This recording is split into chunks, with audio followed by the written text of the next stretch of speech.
zámkoch pri príležitosti Klopfestu sme pripravili pre verejnosť prezentáciu verejnej dopravy.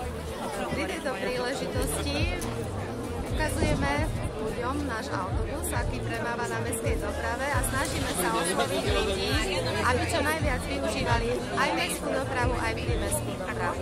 V rámci tejto akcie ponúkame osloveným ľuďom možnosť zakúpenia si dopravnej karty, ktorá dnes je ponúkaná za 2,50, pričom v skutočnosti bežne stojí karta 4 € a dnes, kto si ju vybaví v našom informačnom stánku, zakúpi si túto kartu za 2,50 plus ešte dostane darček k tomuto.